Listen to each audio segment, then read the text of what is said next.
Hey guys, Judge Babylon here, doing my first video, where I'm going to give my thoughts on the current state of CK3, post-launch Legends of the Dead, as well as the future of CK3.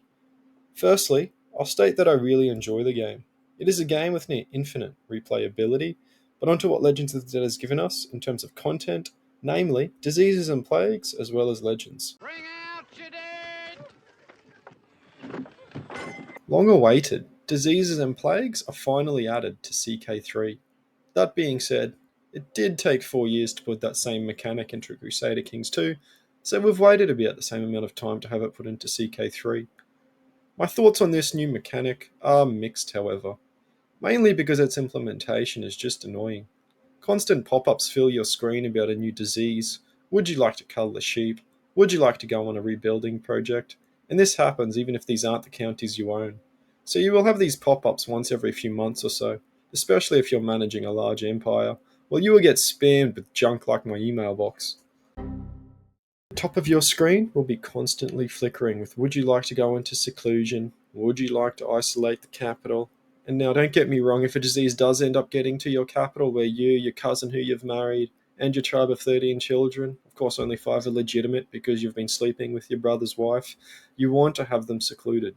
Diseases, even at the lowest tier, will absolutely decimate the characters staying there. I've had several games now where I've lost 5 or more children in a single outbreak. In one case, I built the Empire of Britannia and lost the game because my entire lineage died out, as my king lost all 7 of his children from consumption. What is it? It's not good news. I guess that. You got tuberculosis. What I would like to see is these events to only trigger if your direct holdings are affected. I don't care about the development of some county on the fringe of my empire. Let the local lord of that land have that event. Overall, I would say that this mechanic is underwhelming. It mostly just stifles your progress, and there isn't that much satisfaction that comes from rebuilding after a plague.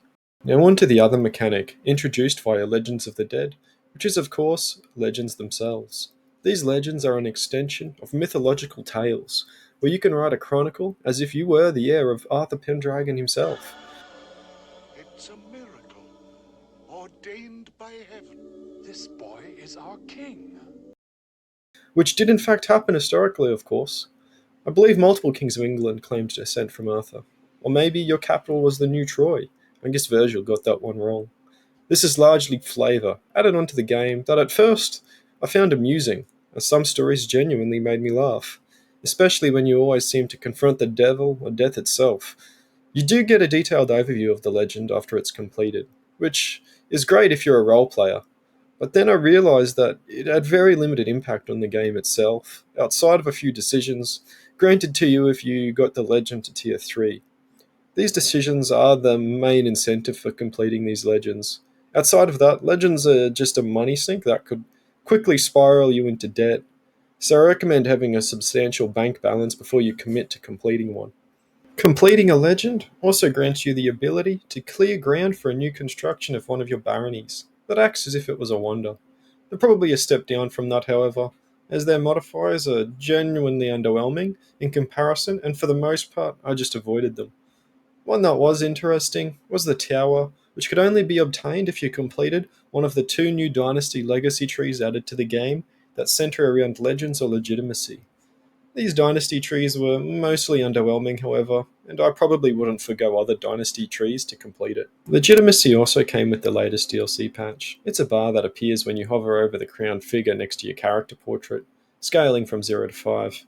As you build your kingdom, you're expected to keep your legitimacy to a certain level, and if you fail to do so, it incurs hefty negative modifiers, including vassal opinion, that could push them into joining a rebellious faction.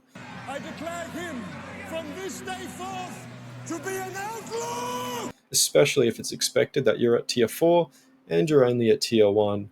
In that case, you can expect a lot of rebellions to start occurring, which is what happened in the game that you're viewing now. Given that, I found that this mechanic matters more so with larger kingdoms, so managing it isn't so important until you've reached a kingdom title and you've got 20 or so vassals. Actions such as holding court are one of the easier ways to gain legitimacy, but you can also create titles, which can give you a sizable boost as well, albeit that is of course much more expensive. A lot of events will also gain or subtract your legitimacy slider, namely plague events, which will decimate your legitimacy. Overall, I would say that this mechanic is okay. It gives an added challenge to maintaining the vast empires, where previously, once you reached the empire title, that game was on easy mode. Now, successions will probably be what makes or breaks your game, as having below legitimacy expectations on a new ruler with a large empire can typically spiral out of control into 10 or more years of rebellions, which is of course what happened to me.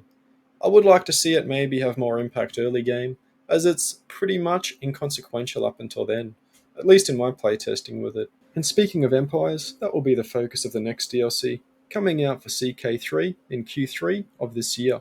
It will focus on the Byzantine Empire, a name that honestly shouldn't be in the game, but I digress. It looks as if it will cover empires at large, however, so not just the Byzantines. It will add new mechanics for managing empires, as well as what looks like an extension of the royal court and the family estate mechanic. I think an overhaul to empires is needed, as there just isn't that much difference between running a kingdom or an empire right now. But what I think might be even more interesting is the addition of playing as a landless character. Yes, you heard that right, a landless character, which has been a long requested feature in the game, but has always been shut down by the developers. The description says that you can fulfill contracts as a landless character, I suspect as a mercenary in the employment of a lord. You can even persist through generations as landless, and basically just travel around as a mercenary band until you decide to eventually settle down. I'm really looking forward to what they come up with. I hope that it's got several mechanics built around it, so that there is some incentive to staying unlanded. Perhaps you could be a wandering holy order, an army for hire, or just a knight errant who impresses a king enough to be granted a castle of your own. Would you say the crown's debt to you has been paid? In full, my lord, huh? Even further down the line, coming out next year in Q1, is the Wandering Nobles DLC, which will focus on travel within the game. It looks fun enough, adding a new lifestyle and activities, but it isn't a major overhaul. Beyond that, it's just speculation. My personal hopes are that they add in trade mechanics and overhaul war in the game. Trade seems like a shoe-in given its historical importance, but war also feels a little stale right now. Personally, I would like more customization of armies, including levies, like what there is in Stellaris, where you can customize your ships. Perhaps different buildings, such as crown smithies or blacksmiths, give you access to different weapons for your armies, and trade resources, if added, could do the same. The ability to swap generals at will should also probably be addressed. But what I'm trying to say is, just make war more interesting, make them feel like they have weight and consequences. That wraps up this video on my thoughts about the latest DLC and the future of CK3. So if you made it to the end of the video, consider subscribing and leave a video a like. I also stream to Twitch with the same name as I have here on YouTube, and thanks for watching.